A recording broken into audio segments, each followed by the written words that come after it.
सोनम वांगचुक हो या दूसरे डिटेनीस हों या जिनके ऊपर केसेस गवर्नमेंट ने किए हैं, वो हम समझते हैं बिल्कुल नाजायज़ है।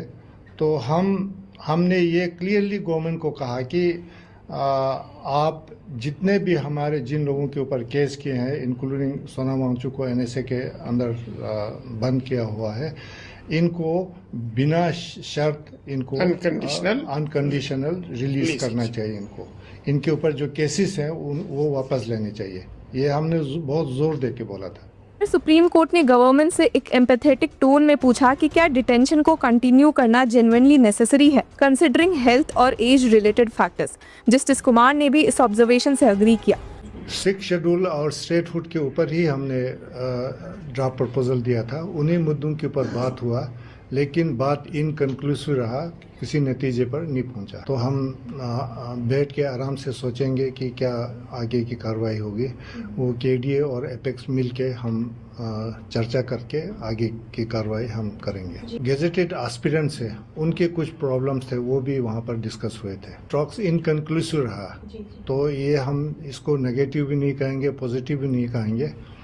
तो इसलिए क्योंकि बात अभी चल रहा है, तो इस पर टिप्पणी करना मैं समझता हूँ कोई ज़्यादा ठीक नहीं रहेगा। एमएचए की तरफ से, इनकी तरफ से एक डिमांड आई कि आप एपेक्स और केडीए की तरफ से रिटन एक ड्राफ्ट हमें दे दें मेन 2 इश्यूज पे, स्टेटहुड और 6 शेड्यूल पे।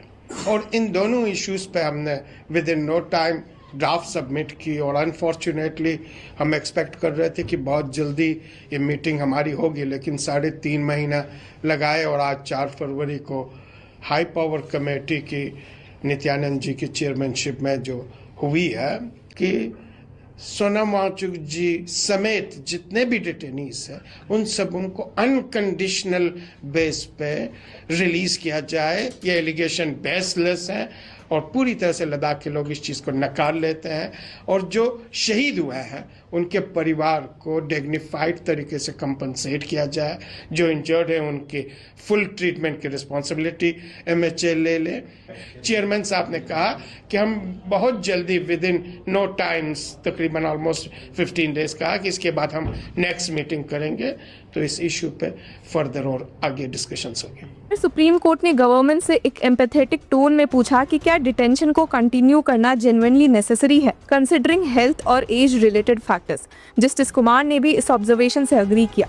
गवर्नमेंट ने रिस्पॉन्ड किया कि वो इंस्ट्रक्शन सीक करेगी और मैटर गवर्नमेंट के कंसर्न का भी है। ये एक्सचेंज एक रिमाइंडर है कि जुडिशियल और एग्जीक्यूटिव के बीच कन्वर्सेशन सिर्फ कन्फ्रंटेशन नहीं होता, बल्कि कॉन्स्टिट्यूशनल डायलॉग भी होता है। अब गवर्नमेंट ने एक और लीगल आर्ग्यूमेंट रेज किया कि सोनम वांगचुक ने डिटेंशन को अपहोल्ड करने वाले सब्सिक्वेंट स्टेट गवर्नमेंट और एडवाइजरी बोर्ड के ऑर्डर्स को चैलेंज ही नहीं किया।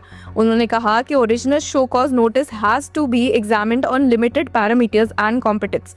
उनका कहना था कि एनएसए के अंदर मल्टीपल लेयर्स ऑफ स्क्रूटनी होती है।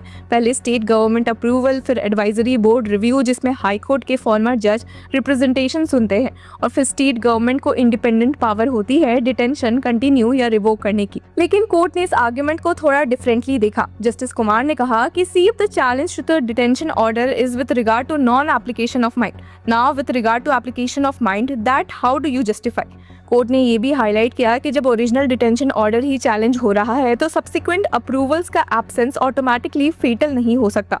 अगर फाउंडेशनल ऑर्डर ही फ्लॉड हो तो पूरा स्ट्रक्चर गलत हो सकता है, गिर सकता है। अब पिटिशनर की तरफ से एक मेजर एलिगेशन ये भी था कि डिटेनिंग अथॉरिटी ने एसएसपी के रिकमेंडेशन को सिर्फ कॉपी पेस्ट किया और इंडिपेंडेंट एप्लीकेशन ऑफ माइंड नहीं दिखाई। ये point senior advocate Kapil Sibal ने गीतांजलि आंगमो की तरफ से सुप्रीम कोर्ट बेंच के सामने रखा था।